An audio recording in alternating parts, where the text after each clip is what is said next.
الحمد لله رب العالمين الرحمن الرحيم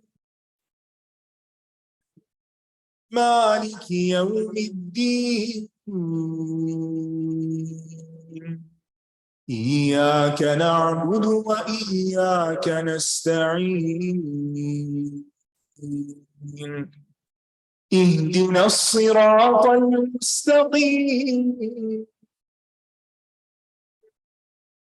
صراط الذين أنعمت عليهم غير المغضوب عليهم ولا الضالين.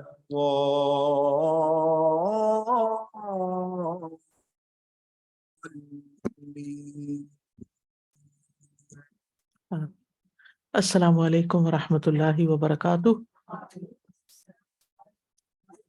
نحمده ونصلی علی رسولہ الکریم، اما بعد فاعوذ باللہ من الشیطان الرجیم، بسم اللہ الرحمن الرحیم، رب اشرح لی صدری ویسر لی امری واحلل عقدۃ من لسانی یفقہوا قولی۔ الحمد للہ عدد ما خلقت فی الارض والسماء وعدد ما علا فی الہواء وعدد ما کن تحت الثرى لیس لنا من الامر الا ما قضیت ولا من الخیر الا ما اعطیت۔ ہر قسم کی حمد اللہ کے لیے ہے، اس چیز کی گنتی کے برابر جو کچھ اس نے آسمانوں اور زمین میں پیدا کیا، ان چیزوں کی تعداد کے برابر جو ہوا میں بلند ہیں، اور ان چیزوں کی گنتی کے برابر جو زمین میں چھپی ہوئی ہیں، اور ہمارے لیے کوئی اختیار نہیں ہے مگر صرف وہی جس کا تو فیصلہ کر دے، اور ہمارے لیے کوئی بھلائی نہیں ہے مگر وہ جو تو عطا کر دے۔ ہم پڑھ رہے تھے سورۃ روم سے آیت نمبر 38۔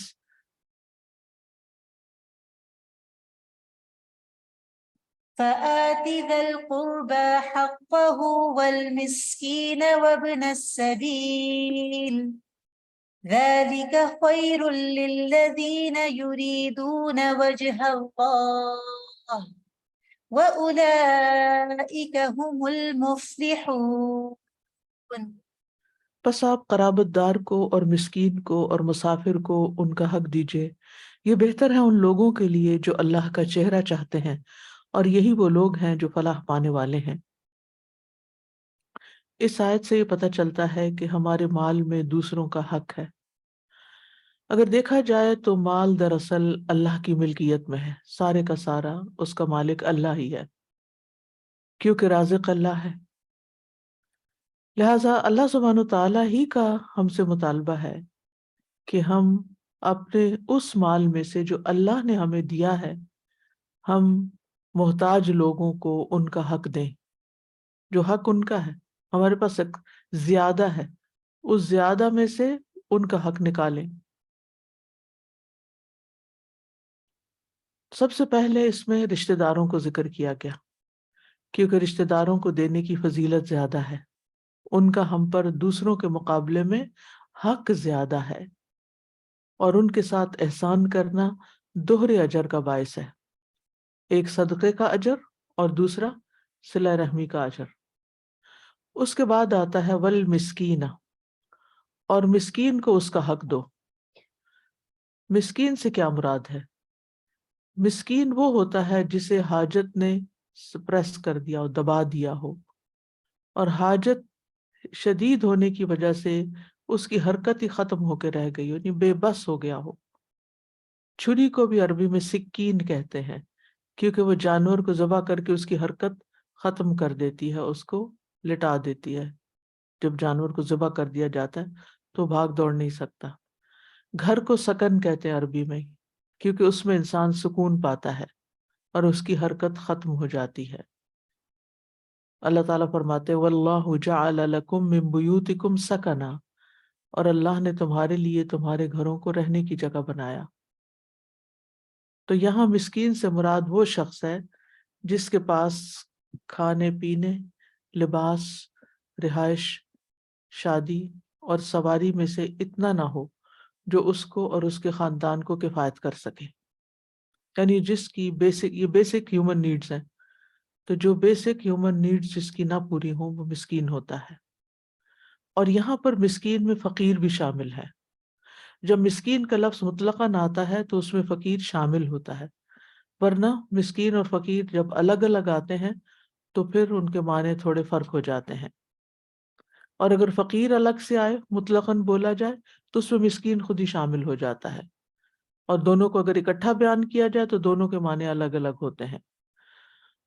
اور فقیر مسکین کے مقابلے میں زیادہ محتاج ہوتا ہے۔ فقیر فقر سے ہے، جس کا مطلب ہے مہرے، بیک بون کے، یعنی اس کے کمر ٹوٹ جائے جس کی غربت کی وجہ سے۔ تو مسکین کا بھی حق ہے ہمارے مال میں۔ اس کا حق کیا ہے؟ اس کا حق یہ ہے کہ اس کی ضرورت پوری کی جائے۔ کیوں؟ اس لیے کہ وہ ضرورت مند ہے، محتاج ہے۔ اہل علم کہتے ہیں کہ بھوکے کو کھانا کھلانا، برہنہ کو لباس پہنانا فرض کفایہ ہے۔ اگر کوئی ایک شخص اس فرض کو پورا کر دے تو باقیوں سے وہ ساقط ہو جائے گا، یعنی سب کی طرف سے ادا ہو جائے گا۔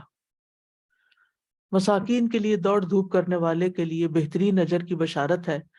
نبی صلی اللہ علیہ وسلم نے فرمایا، بیوہ اور مسکین کے لیے دوڑ دھوپ کرنے والا ایسا ہے جیسا کہ اللہ کے راستے میں جہاد کرنے والا، یا رات کو قیام کرنے والا اور دن کو روزہ رکھنے والا، یعنی جو عبادت میں اتنی مشقت کرتا ہے اس جیسا اجر پاتا ہے وہ شخص جو مسکینوں کا خیال رکھتا ہے۔ پھر یہ کہ انہیں صرف کھانا کھلانا ہی ہمارا کام نہیں، یا ان کو کپڑے لے کے دینا، یا ان کی ضروریات پوری کرنا، بلکہ مسکینوں سے محبت بھی کرنی چاہیے۔ ابو سعید کہتے ہیں کہ مسکینوں سے محبت کرو، کیونکہ میں نے رسول اللہ صلی اللہ علیہ وسلم سے سنا، آپ اپنی دعا میں فرمایا کرتے تھے، اے اللہ مجھے مسکین زندہ رکھ اور مسکینی ہی کی حالت میں موت عطا فرما، اور مسکینوں ہی کے جماعت میں میرا حشر بنانا، یعنی میرا حشر کرنا قیامت کے دن، انہی میں سے اٹھانا، کیونکہ ایسے لوگ قیامت کے دن جنت میں دوسروں کی نسبت، امیروں کی نسبت 500 سال پہلے جنت میں چلے جائیں گے۔ اور مسکینوں کا خیال رکھنا چاہیے، اسی لیے رسول اللہ صلی اللہ علیہ وسلم نے رات کے وقت کھجوروں کا پھل توڑنے اور رات کے وقت فصلوں کی کٹائی کرنے سے منع کیا ہے۔ کیوں؟ جیسے سورۃ قلم میں آتا ہے نا کہ راتوں رات جا کے اپنا باغ کاٹو، اپنا پھل توڑ لو، تاکہ کوئی مسکین نہ آ سکے، مسکینوں کو پتہ نہ چلے کہ کب وہ ہو رہا ہے، کب کٹائی ہو رہی، کیونکہ وَآتُوا حَقَّهُ يَوْمَ حَصَادِهِ، جس دن پھل کٹتا ہے تو پھر اس دن مسکینوں کا حق دینا ہوتا ہے۔ رات کو ہم کو نہیں کاٹنا چاہیے، رات کے وقت فصل نہ کاٹیں، یعنی رات کے وقت چھپ کے کاٹ کے گھر نہ لے جائیں کہ مسکینوں کو پتہ ہی نہ چلے، اور تاکہ انہیں کچھ دینا نہ پڑے۔ دن کو کاٹیں گے تو وہ آ کے کھڑے ہو جائیں گے، دیکھیں گے کہ یہاں کچھ کٹائی ہو رہی ہے تو ہمیں بھی کچھ مل جائے گا، تو ان سے بچنے کے لیے ایسا نہ کریں۔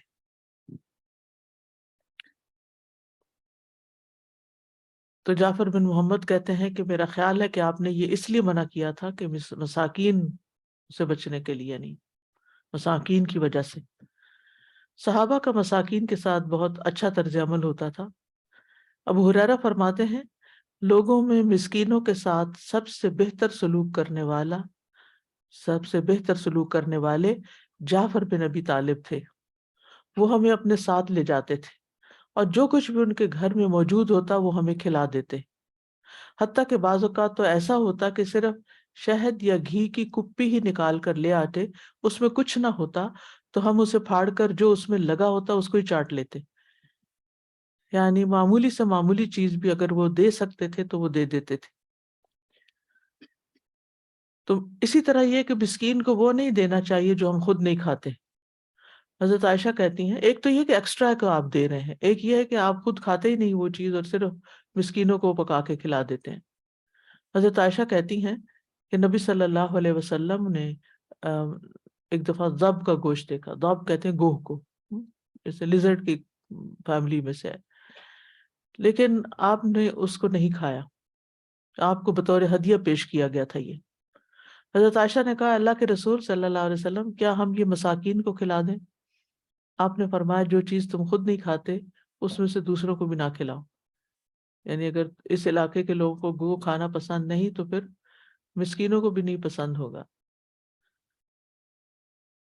پھر اس کے بعد مساکین کے بعد وابن السبیل، مسافروں کا حق، مسافروں کو ان کا حق دو. مسافر اور مہمان دونوں ہی اس میں آ جاتے ہیں. ان کو ابن السبیل کیوں کہا گیا، مسافر کیوں نہیں کہا گیا، مہمان کیوں نہیں کہا گیا؟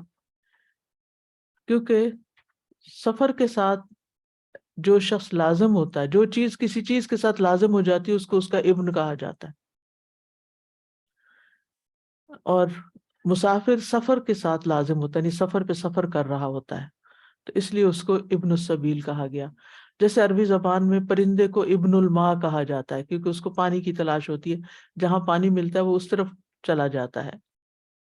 اسی طرح جو شخص رات کو زیادہ سفر کرتا ہے اس کو ابن اللیالی کہا جاتا ہے، راتوں کا بیٹا.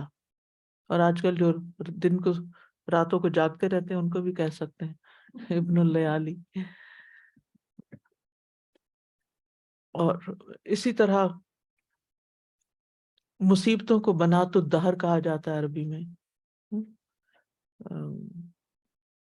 تو یہ عربی زبان کا ایک اسلوب ہے، ورنہ راستے کا اپنا کوئی بیٹا نہیں ہوتا. جیسے ابو کہتے ہیں ابو الاعلی، بلندی والا. تو اسی طرح یہ بھی ابن السبیل، راستے والا.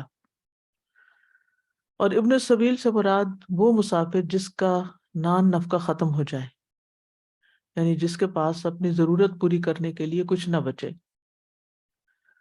مسافروں کا بھی مسلمان سوسائٹی پر حق ہوتا ہے، کمیونٹی پر.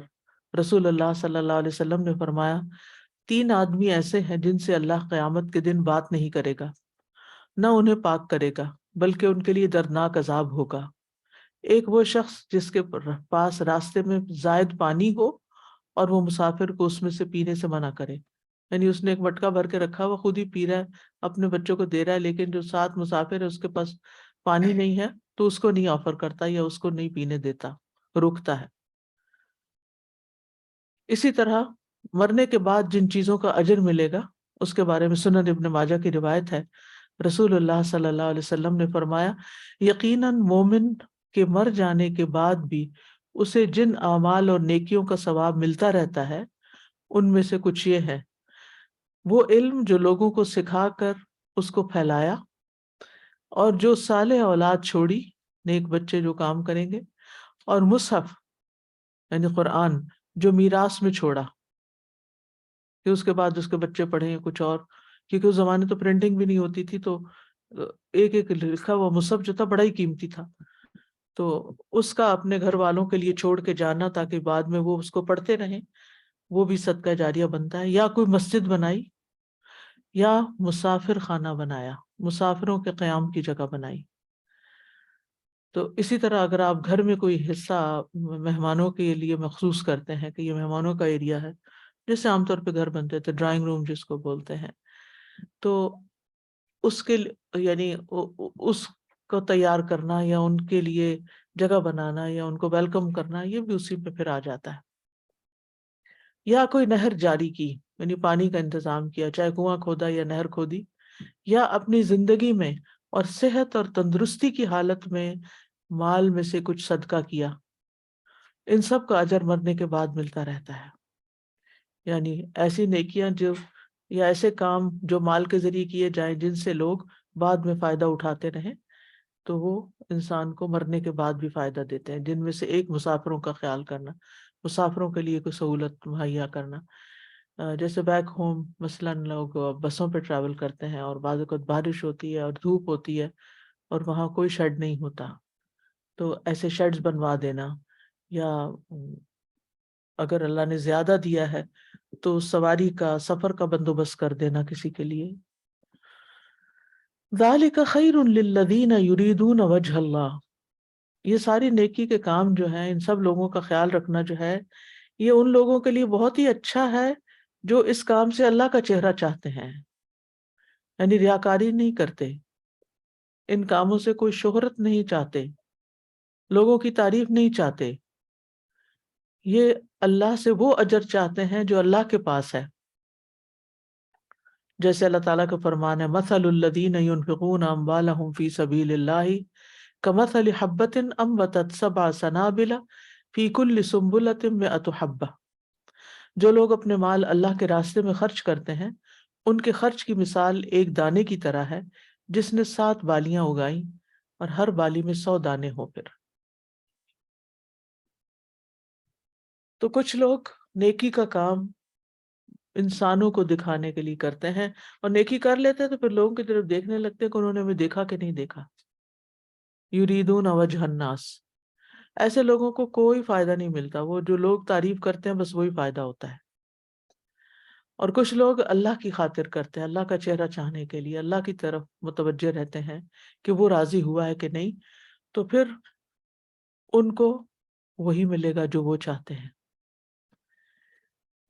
قیامت کے دن انسان اپنے رب کی طرف دیکھے گا، الی ربہا ناظرہ، اور حدیث میں بھی آتا ہے نا مومن یرا ربہ کالقمر، کہ مومن اپنے رب کو ایسے دیکھے گا جیسے کچھ 14ویں کا چاند نظر آتا ہے، اور اس کے دیکھنے میں کوئی مشکل نہیں ہوتی۔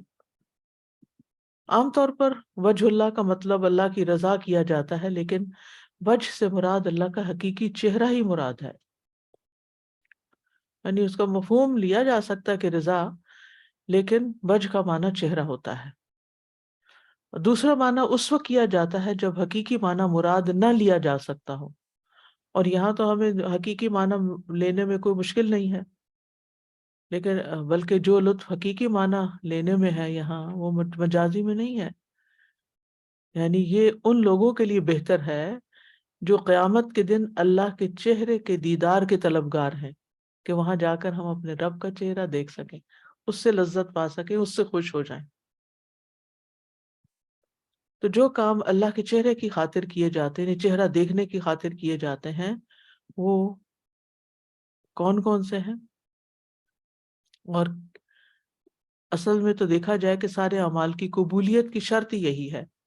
ان اللہ، حدیث میں آتا ہے ان اللہ لا يقبل من العمل الا ما كان له خالصا وابتغي به وجهه، رسول اللہ صلی اللہ علیہ وسلم نے فرمایا بے شک اللہ صرف وہ عمل قبول کرتا ہے جو خالص اسی کے لیے ہو، اور اس کے کرنے سے صرف اس کا چہرہ ہی مقصود ہو۔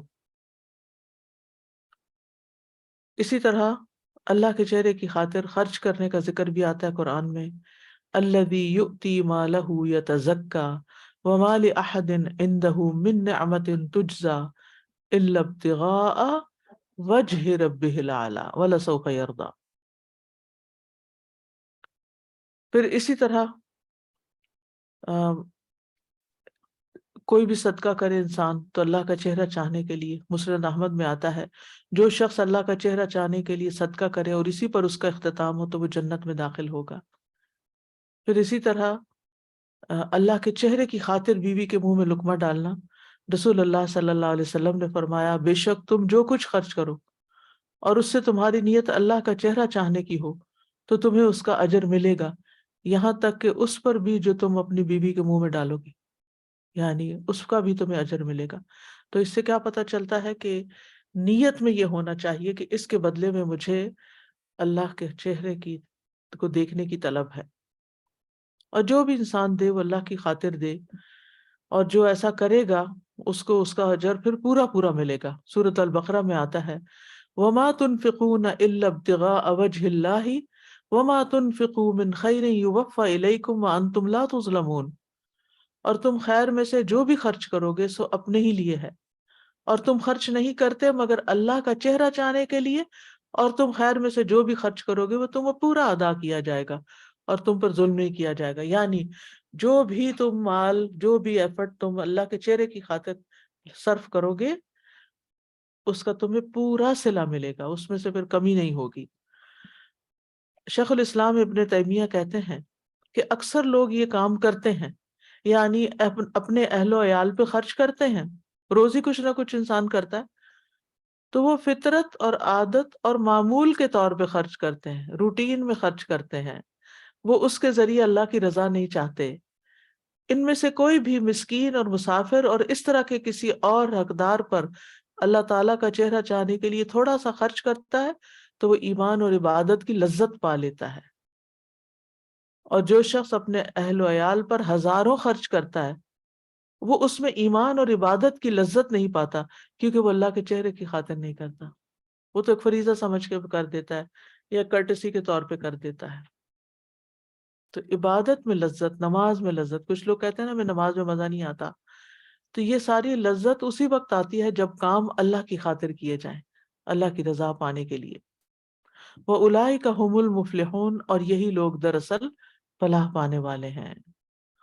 ہم ضمیر فصل ہے، حصر اور توکید کے لیے آئی ہے۔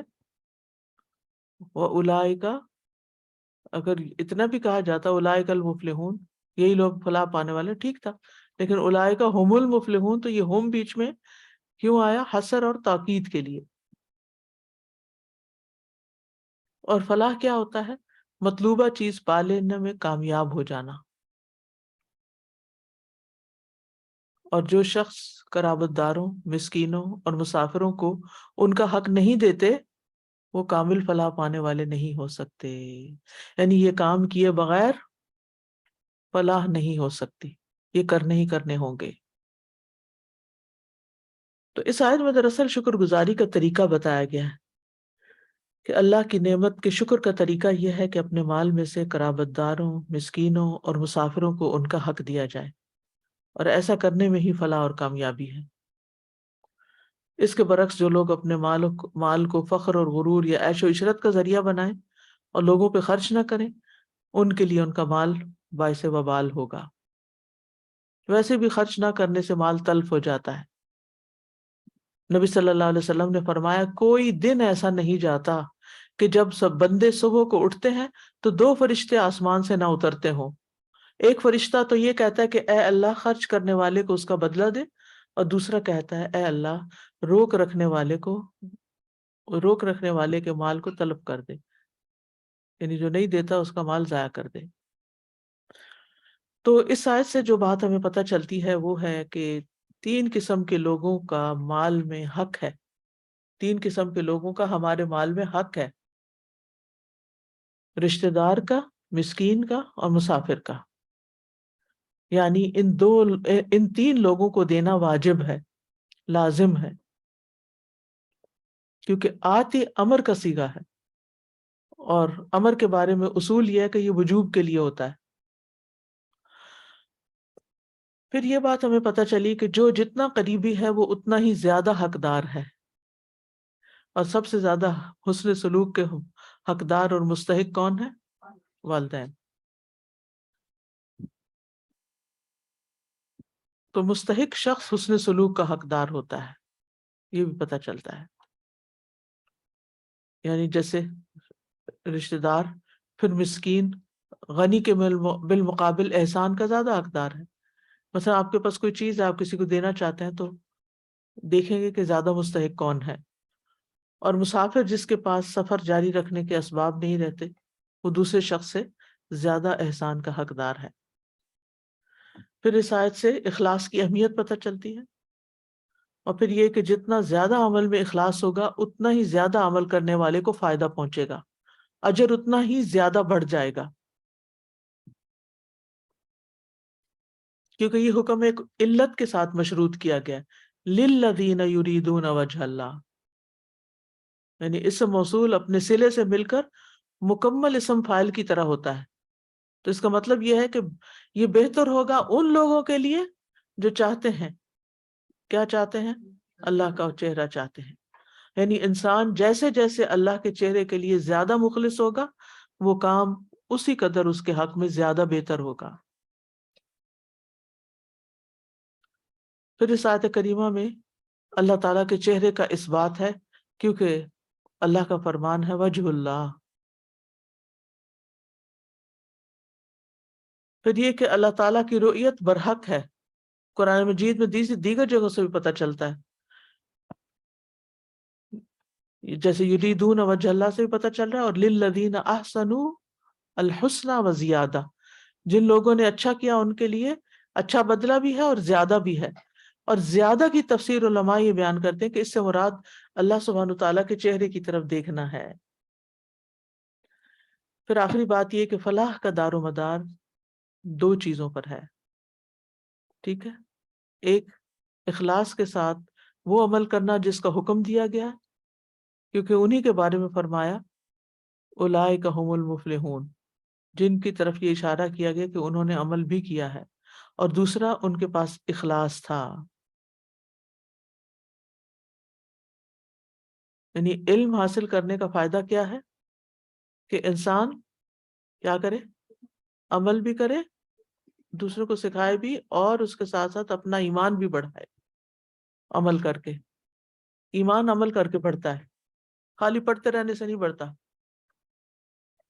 نیکسٹ آیا، آپ میں سے کوئی کچھ کہنا چاہتے ہیں، کوئی ایڈیشن کرنا چاہیں آپ؟ جی مائک لے لیجیے پیچھے.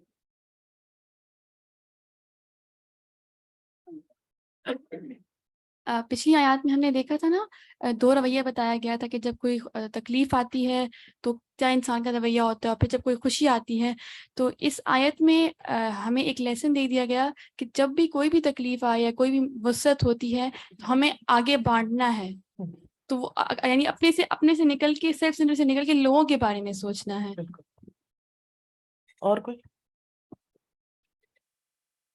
استاذہ جی، یہ مسافروں کی کیٹیگری میں ہمارے پاس جو اسٹوڈنٹس آتے ہیں نا فورن کنٹریز سے، یہ بھی مجھے لگتا ہے کہ شامل ہو جاتے ہیں. کئی دفعہ ان لوگوں کے پاس بھی اتنے محدود وسائل ہوتے ہیں کہ خاص طور پہ کھانے پینے میں پھر بیچارے بہت اپنی کمی کرتے ہیں. اور اسپیشلی فیس پے کرنا اتنا مشکل ہو جاتا ہے. جی، اور اسپیشلی رمضان کے دنوں میں ہمیں مجھے لگتا ہے کہ زیادہ، کیونکہ روزے بھی ماشاء اللہ کئی بہت پکے ہوتے ہیں، روزے بھی رکھے ہوتے ہیں. تو یہ بس میرے ذہن میں آ رہا تھا.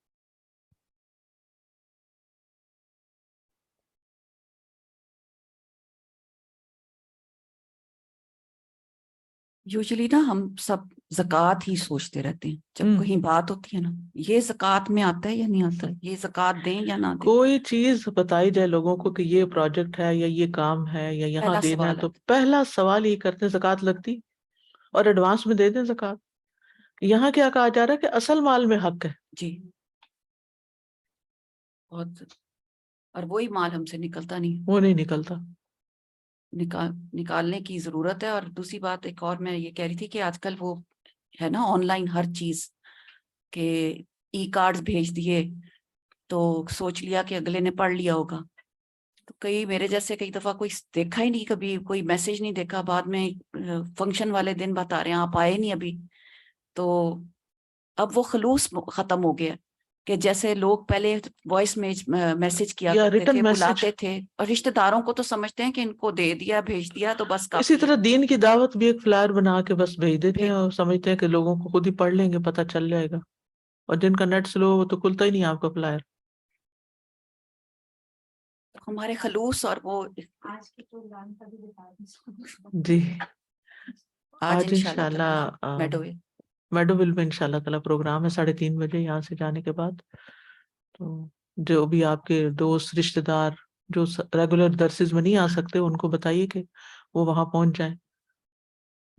استاد جی، مجھے جب بھی زکوٰۃ کا، جیسے اور اتنی دفعہ ہم نے تفصیل سے صدقات اور اس کے بارے میں پڑھا، تو صحیح البخاری میں جو ہم کتاب و زکوٰۃ پڑھے تھے تو مجھے امام بخاری کا اتنا اچھا لگا تھا وہ. حالانکہ ہم پڑھنے سے پہلے میں نے ذکر کیا تھا، اتنا ڈر رہے تھے کہ پتہ نہیں کون سی ٹیکنیکلٹیز آنے والی ہیں، 2%، 1.5%، اور یہ مال اور وہ مال. اور انہوں نے اتنا شروع کا پورشن اس بات پہ باندھا تھا کہ صدقات دینا، اور دینے کی اندر ایک وسعت ہونا. اور جیسے آپ کہتے ہیں کہ مکی دور میں یہ صورت نازل ہوئی اور اس میں کتنا انفاق پہ ابھارا گیا، اور پھر جا کے پھر جب لیگل اور وہ جو سب آبلیگیشن آئی تو کرنا کتنا آسان تھا.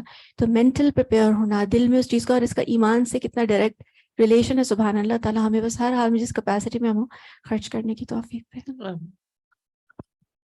نیکسٹ آیا وما آتيتم من ربا ليربو في أموال الناس فلا يربو عند الله وما آتيتم من زكاة تريدون وجه الله فأولئك هم المضعفون. اور جو بھی سود تم دیتے ہو تاکہ وہ لوگوں کے مال میں بڑھ جائے، بس وہ اللہ کے نزدیک نہیں بڑھتا.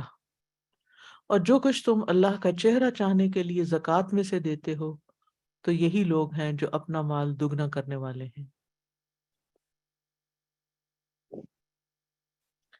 اوپر کی آیت میں انفاق کا جو حکم دیا گیا ہے، یہاں اس کی ضد کا بیان ہے، اپوزٹ کا ذکر ہے کہ جو لوگ مال حاصل کر کے اس کو اللہ کی رضا میں خرچ کرنے کی بجائے مال بڑھانے کی فکر میں لگ جاتے ہیں اور اس کو سودی قرض کے طور پر دیتے ہیں تاکہ ان کا مال بڑھ جائے، یعنی مال دے کے اس پر مزید مال وصول کرتے ہیں اصل رقم کے اوپر، تو وہ یاد رکھیں کہ اس قسم کا مال اس دنیا میں تو بڑھتا نظر آتا ہے لیکن اللہ کے ہاں اس میں کوئی اضافہ نہیں ہوتا، بلکہ اللہ تعالیٰ اس مال کو مٹا دیتا ہے۔ اللہ تعالیٰ کے ہاں صرف اس مال میں اضافہ ہوتا ہے جو اللہ کی رضا کے لیے اللہ کی راہ میں خرچ کیا جائے۔ وما آتیتم من ربا لیربو فی اموال الناس فلا یربو عند اللہ، اور جو بھی تم دیتے ہو ربا میں سے تاکہ وہ لوگوں کے مالوں میں زیادہ ہو جائے تو وہ اللہ کے ہاں نہیں زیادہ ہوتا، یعنی اس میں کوئی برکت نہیں ہوتی، کوئی ثواب نہیں ہوتا۔ ربا کا لفظی معنی ہوتا ہے زیادہ ہونا، چڑھ جانا، جیسے آتا ہے نا اہتزت وربت، کہ بارش ہوئی تو زمین لہلہانے لگی اور پھول گئی، ابھر آئی، ابھر آتی ہے اور پھول جاتی ہے، ربت، ربوہ کہتے ہیں بلند جگہ کو۔ اسی طرح آتا ہے فَأَخَذَهُمْ أَخْذَةً رَابِيَةً، کہ جب انہوں نے اپنے رب کے رسول کی نافرمانی کی تو رب نے انہیں سخت گرفت میں لے لیا۔ تو شرعی طور پر مال میں وہ اضافہ ہونا جو بغیر عوض کے ہو، یہ ربا کہلاتا ہے۔ اس آیت کی تفسیر دو طرح سے کی گئی ہے، ایک تو یہی جیسے میں نے ابھی آپ کو معنی بتایا کہ اس میں سود کی مذمت ہے، اور سود سے مراد وہی سود ہے جسے شریعت نے حرام قرار دیا ہے۔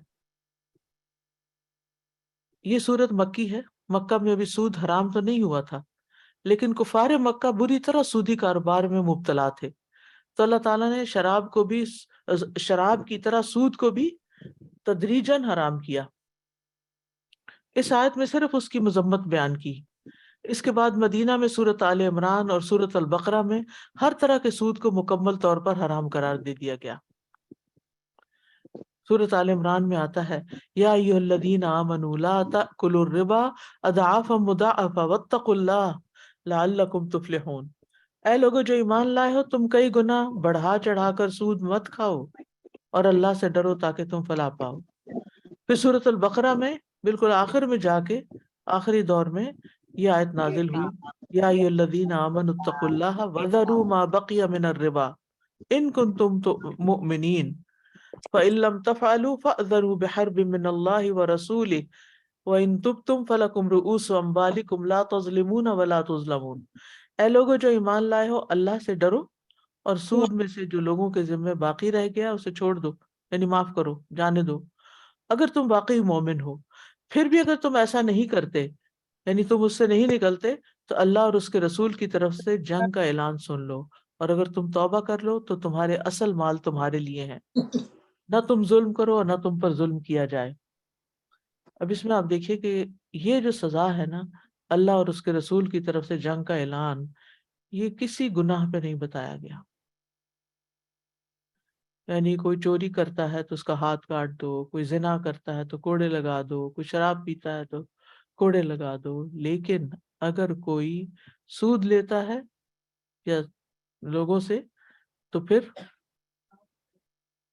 اللہ اور اس کے رسول نے اس کے خلاف جنگ کا ارادہ کر لیا۔ یاد رکھیے سود جو ہے وہ قرض کی شکل میں ہو یا کاروبار کی شکل میں، دونوں ہی حرام ہے۔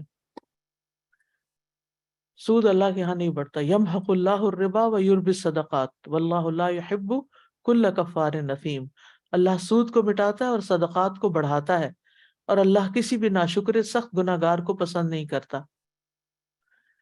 دوسرا معنی کیا کیا گیا اس آیت کا کہ بعض کے نزدیک یہاں سود سے مراد ہدیہ ہے، تحفہ، یعنی ایک تفسیر یہ ہے کہ یہاں ربا سے مراد وہ سود نہیں جو شرعاً حرام ہے، بلکہ وہ عطیہ یا ہدیہ اور تحفہ مراد ہے جو اس نیت سے دیا جائے کہ لینے والا بعد میں اسے زیادہ کر کے واپس کرے گا۔ نہیں سمجھ آئی کیا کہا میں نے؟ بالکل، آپ کسی کو گفٹ دیتے ہیں تو یہ سوچے کہ یہ مجھے واپس دے گا تو یہ مجھے نہیں، صرف وہ نہیں واپس دے گا، اس سے زیادہ اچھی چیز دے گا، ہاں جی، اس سے بڑی دے گا۔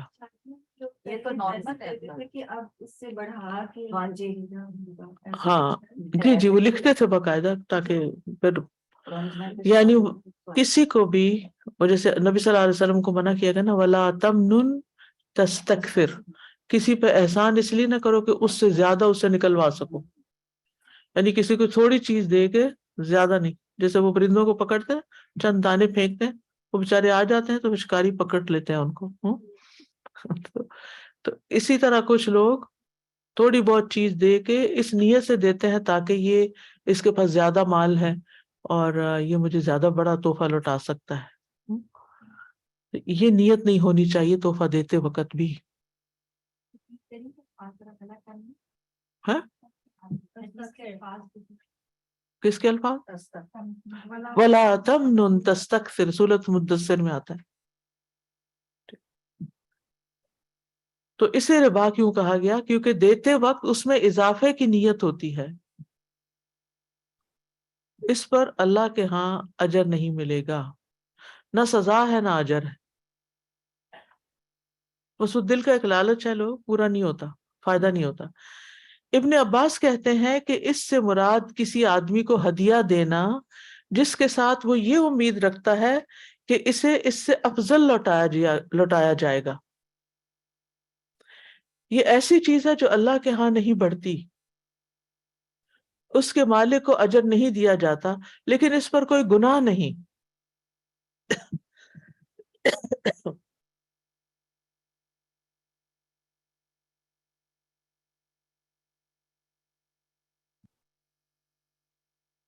لیکن یہ گناہ نہیں، اگر کسی نے ایسی نیت کر لی لالچ میں تو اس پہ گناہ نہیں، ٹھیک ہے۔ ابن عطیہ کہتے ہیں انسان جو ایسا کام کرتا ہے تاکہ اسے بدلہ دیا جائے، کوئی بھی کام اس لیے آپ کر رہے ہیں کہ آپ کو کوئی واپس لوٹائے کچھ بھی، جیسے سلام یا جو بھی اس کے قائم مقام ہو، تو یہ ایسی چیز ہے جس میں کوئی گناہ نہیں، کوئی اجر نہیں، اور اللہ کے ہاں اس پر کوئی بڑھوتری نہیں۔ ورنہ تو یہ ہوتا ہے نا، ہم کوئی بھی چیز کسی کو دیتے ہیں، ایک کھجور بھی دیتے ہیں تو وہ کس طرح بڑھتی ہے، کتنی بڑھتی ہے، بہت پہاڑ جتنی ہو جاتی ہے۔ اللہ تعالیٰ اس کو بڑھاتے ہیں جیسے تم میں سے کوئی اپنے پچھیرے کو پالتا ہے تو اس کو بڑا کرتا جاتا ہے نا، کھلا پلا کے۔ تو اللہ سبحانہ تعالیٰ اس کھجور جتنے صدقے کو بھی کئی گنا زیادہ بڑھا دیتے ہیں۔ لیکن ایسا تحفہ اگر کسی کو دیا جائے جس میں نیت اس سے زیادہ لینے کی ہو تو وہ کیا ہے؟ وہ ربا، یعنی وہ نہیں بڑھے گا، وہ بڑھتا نہیں ہے۔ فلا یربو عند اللہ، اللہ کے چہرے کی خاطر کسی کو دو گے کچھ بھی، کس کس کو؟ آت ذل قربا حقہ والمسکین وابن السبیل، یہ تینوں اس میں آ جاتے ہیں۔ اگر ان کو صرف اللہ کی خاطر دو گے تو تمہارا دیا ہوا اللہ کے ہاں جب جاؤ گے کئی گنا بڑھ چکا ہوگا، لیکن اگر اس نیت کے ساتھ دے رہے ہو کہ پھر جب میری باری آئے گی تو مجھے بھی کچھ ملے گا، تو پھر وہ دنیا میں ہو سکتا ہے آپ کو مل جائے، ہو سکتا ہے نہ ہی ملے، باری وہ آئی نہ، اور اللہ کے ہاں بھی کچھ نہیں بڑھے گا، کتنا خسارہ ہے۔ شاہ بھی کہتے ہیں آیت کا معنی ہے جس نے کسی انسان کی کسی چیز کے ساتھ خدمت کی، کسی کی خدمت کی اور اس کے سامنے اپنی عاجزی کا اظہار کیا تاکہ اس کے ساتھ دنیا میں نفع اٹھائے، تو وہ نفع جس کے بدلے میں اس نے خدمت کی اللہ تعالیٰ کے ہاں وہ نہیں بڑھتا۔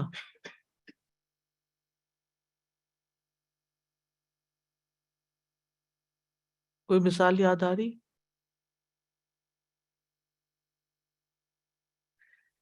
بعض اوقات ایسا ہوتا ہے نا کہ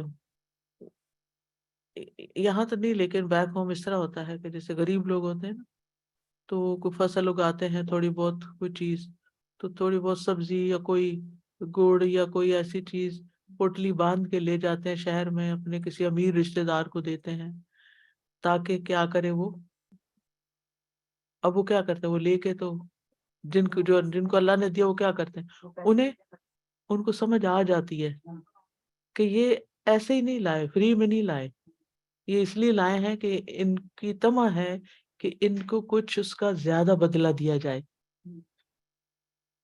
آپ سب نے ایکسپیرینس کیا ہوگا اس قسم کی چیز, جب آپ مثلا وزٹ پہ جاتے ہیں, لوگ ملنے آتے ہیں, ہر طرح کے لوگ آتے ہیں, آنے والے آپ کے لیے تحفے لے کے آ رہے ہوتے ہیں کہ اتنے عرصے بعد آپ آئے ہیں اور وہاں ملاقات ہو رہی.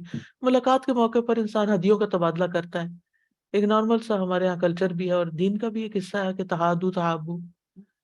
تو اب کچھ لوگ تو واقعی خوشی میں آپ کو دیتے ہیں اور توقع کچھ نہیں رکھتے, نہ وہ واپس نہیں لینا چاہتے کچھ, لیکن کچھ لوگ اس لیے دیتے ہیں تاکہ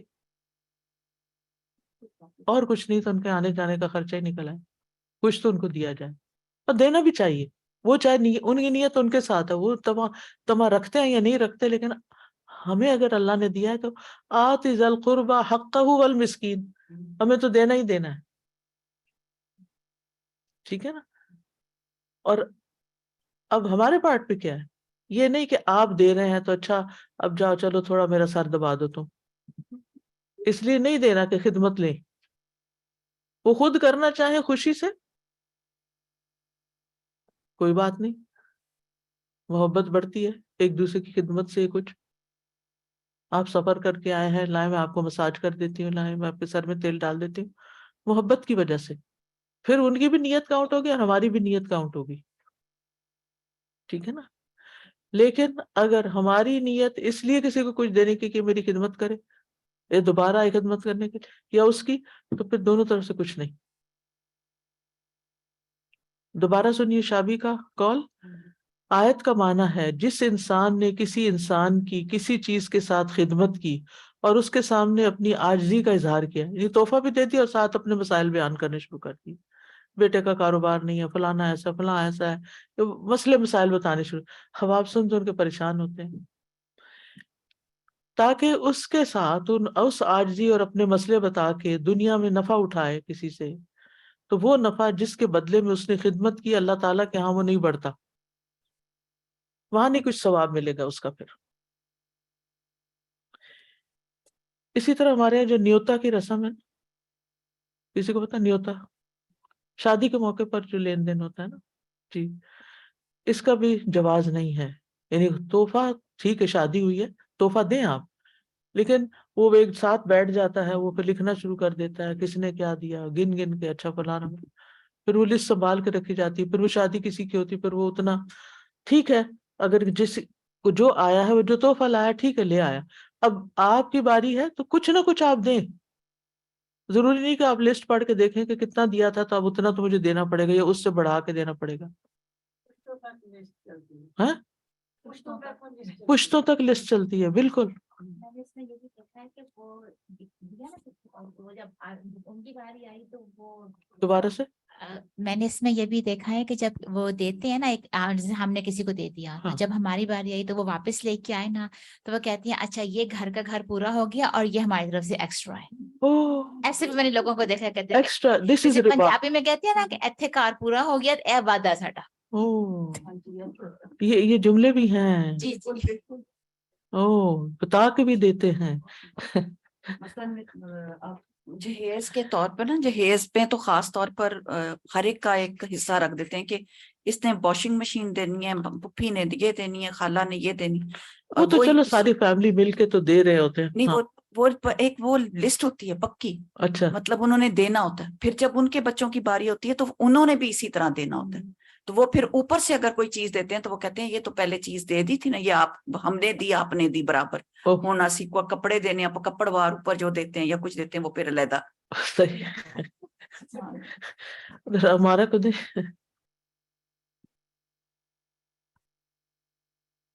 السلام علیکم. وعلیکم. میں ایکچولی پڑھ رہی تھی اس کے بارے میں جو یہ بات ہو رہی تھی ڈاوری کے بارے میں کہ وہ آرٹیکل ایکچولی انڈیا کے بارے میں تھا. تو انڈیا میں وہ ایسے ہی شادی سے پہلے کہتے ہیں کہ ہمیں یہ چیز بھی دو یہ چیز بھی دو. تو اگر وہ چیزیں پوری نہیں ہوتی فیملی افورڈ نہیں کر سکتی کسی وجہ سے, تو شادی کے بعد اس لڑکی کے ساتھ بہت برا برتاؤ ہوتا ہے. اور پھر ایکچولی جو وہ آرٹیکل اس بارے میں تھا کہ وہ پھر کسی